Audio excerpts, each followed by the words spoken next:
दिए की लौ बाहर जलाई जा सकती है, पर भीतर के अंदर के अंधकार को प्रकाश में परिवर्तित करने की जिम्मेदारी केवल और केवल आपकी है। अपने आप से पूछिए, क्यों परेशान है, क्या दिक्कत है, शांति की खोज है, क्या चाहिए, कैसे बेहतर हो सकता है तुम्हारा जीवन, क्या करने से उन्नति हो सकती है आध्यात्मिक, कौन से दोष हैं ऐसे जो हम भीड़ में नहीं देख पाते हैं। अकेले मिलने का बैठने का समय है, अपने दोषों को अकेले में देखिए और उसे कैसे ठीक किया जाए उस पर विश्लेषण कीजिए। स्वाध्याय।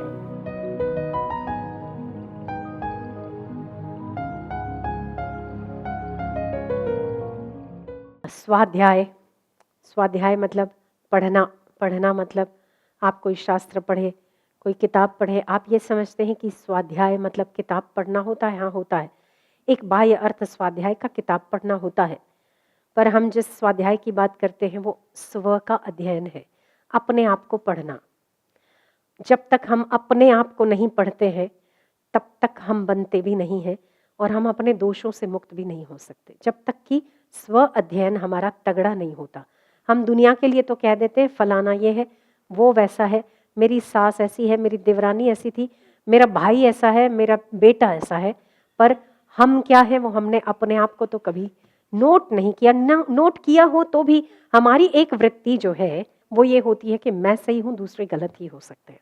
तो यहाँ आपको अपना अध्ययन करना है, अपने दोषों को ठीक करना है। हमारे दोष ठीक तो सारी दुनिया ठीक। तो स्व अध्याय बहुत ज़रूरी है। केवल स्वाध्याय आवश्यक नहीं है, स्वाध्याय होने के बाद उन दोषों से रहित होना भी हमारी जिम्मेवारी बनती है। अगर मुझे यहाँ पर कचरा दिख रहा है, आप लोग आ रहे हैं, आप लोग बैठोगे, आपका घर साफ सफाई होना चाहिए। आपके घर में अगर कोई गंदा करके जाता है तो आपकी जिम्मेदारी बनती है कि वहाँ से वो कचरा उठा के डस्टबिन में डाले। डस्टबिन में डाले, ना कि किचन में। अगर आपने जूस पिया है, अगर आपने कुछ खाया है और उसका रैपर यहीं पे छोड़ दिया है तो उसको डस्टबिन में होना चाहिए, ना कि आपकी किचन में होना चाहिए। ठीक है? तो ऐसे ही आपको अगर आपका दोष कोई दिख रहा है तो उसे वापस किचन में, हृदय में नहीं रखना है। दिख रहा है तो उसे निकालने की जिम्मेदारी जब तक कि डस्टबिन में नहीं जाता तब तक आपकी रहती है। दिए की लौ बाहर जलाई जा सकती है, पर भीतर के अंदर के अंधकार को प्रकाश में परिवर्तित करने की जिम्मेदारी केवल और केवल आपकी है।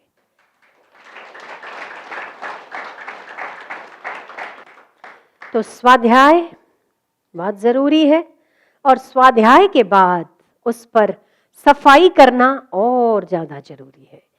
और ये काम ऐसा है कि जो कोई और नहीं कर सकता, केवल और केवल आपका जिम्मा है। आप ही को करना है, आप ही के जिम्मे है।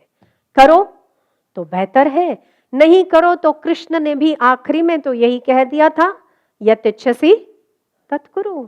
मैंने कह दिया है कि आपको करना चाहिए, मैंने कहा है कि तुम्हें करना चाहिए, मैंने कहा है तुम अपने कर्तव्य का पालन युद्ध करके ही पूर्ण कर सकते हो। आगे तेरी मर्जी, तुझे समझ में आए तो कर, नहीं समझ में आए तो मैं तो पहले भी कृष्ण था, अभी भी वही हूं, युद्ध के बाद भी वही रहूंगा। मैं तो वही हूं जो मैं था। युद्ध हो तो मैं कृष्ण हूं ऐसा नहीं है। युद्ध नहीं हो रहा था तभी भी मैं कृष्ण था, युद्ध होगा तभी भी मैं कृष्ण हूं। युद्ध के पहले भी मैं वही था, युद्ध के बाद भी मैं वही रहूंगा। तुझे समझ आ रही है, नहीं आ रही है, यत् इच्छसि तत् कुरु। जो तुझे समझ आए वैसा कर। जीवन तेरा है, तुझे कैसे चलाना है वो तू देख, पर सही क्या है वो तुझे समझाना मेरा कर्तव्य है। सो मैंने किया, आगे जैसा तुझे करना है वैसा कर। तो ऐसे ही दिशा देना हमारा काम है। ये हमारी सेवा में एक जिम्मे में आता है कि आप यहाँ आते हैं, आपको दिशा देना, आपको मार्गदर्शन देना। ये भी दिशा देकर हम श्रेष्ठ हैं और आप कनिष्ठ हैं, ऐसा हमारा भाव नहीं होता है। आप वही है जो हम हैं, केवल ये है कि आपने सम्मान देकर हमें ऊपर बिठाया।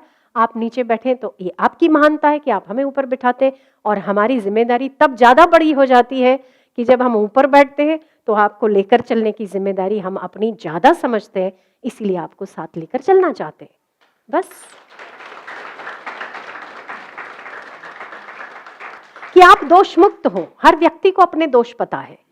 दोषों के साथ कभी भी परमात्मा, दोषों के साथ परमात्मा स्वीकार करता है, गुण दोष परमात्मा नहीं देखता है, ये बात सत्य है।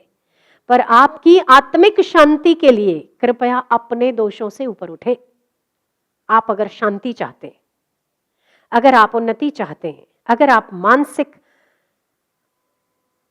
अस्त व्यस्तता को, विचलितताओं से अगर आप पिंड छुड़ाना चाहते हैं, तो अपने दोषों से ऊपर उठे।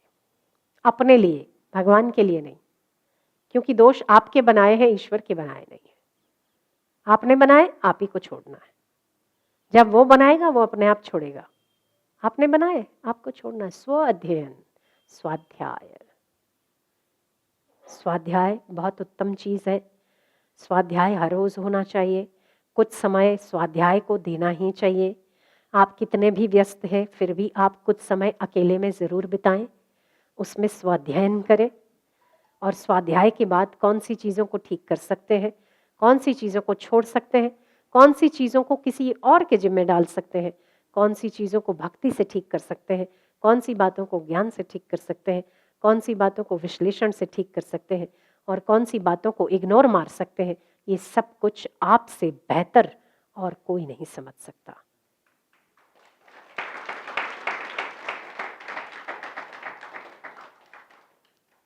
स्वाध्याय, आप स्वाध्याय करिए। हम बहुत उलझ गए हैं। अगर हम कभी फ्री बैठने का मौका मिलता है ना, तभी भी टांग लेते हैं मोबाइल को साथ में, क्योंकि हम जी नहीं पाते किसी के बिना, हम चल ही नहीं पाते किसी के बिना। और हमें लगता है कि हम जितना मोहताज हैं साधनों के, जितना मोहताज हैं हम व्यक्तियों के, जितना मोहताज हैं हम पदार्थों के, उतना ही हम ज्यादा अकेले होते जा रहे हैं। ध्यान देना मेरी बात को। ताली बजनी चाहिए। सही है, सही है। आपको 5 मिनट मिलती है ना, आप बहुत व्यस्त हैं, आपको 5 मिनट और 10 मिनट मिलेगी ना, मेरा मोबाइल कहाँ है? क्या आप बिना उसके नहीं बैठ सकते? बिना मोबाइल के नहीं रह सकते? बिना किसी से बात किए नहीं चल सकते?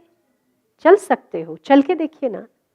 अपने आप से बात कीजिए, अपने आप से प्यार कीजिए। आपसे बेहतर और प्यार के लायक कोई हो ही नहीं सकता। अपने आप से पूछिए, क्यों परेशान है, क्या दिक्कत है, शांति की खोज है, क्या चाहिए, कैसे बेहतर हो सकता है तुम्हारा जीवन, क्या करने से उन्नति हो सकती है आध्यात्मिक, कौन से दोष हैं ऐसे जो हम भीड़ में नहीं देख पाते। अकेले मिलने का, बैठने का समय है, अपने दोषों को अकेले में देखिए और उसे कैसे ठीक किया जाए उस पर विश्लेषण कीजिए। स्वाध्याय।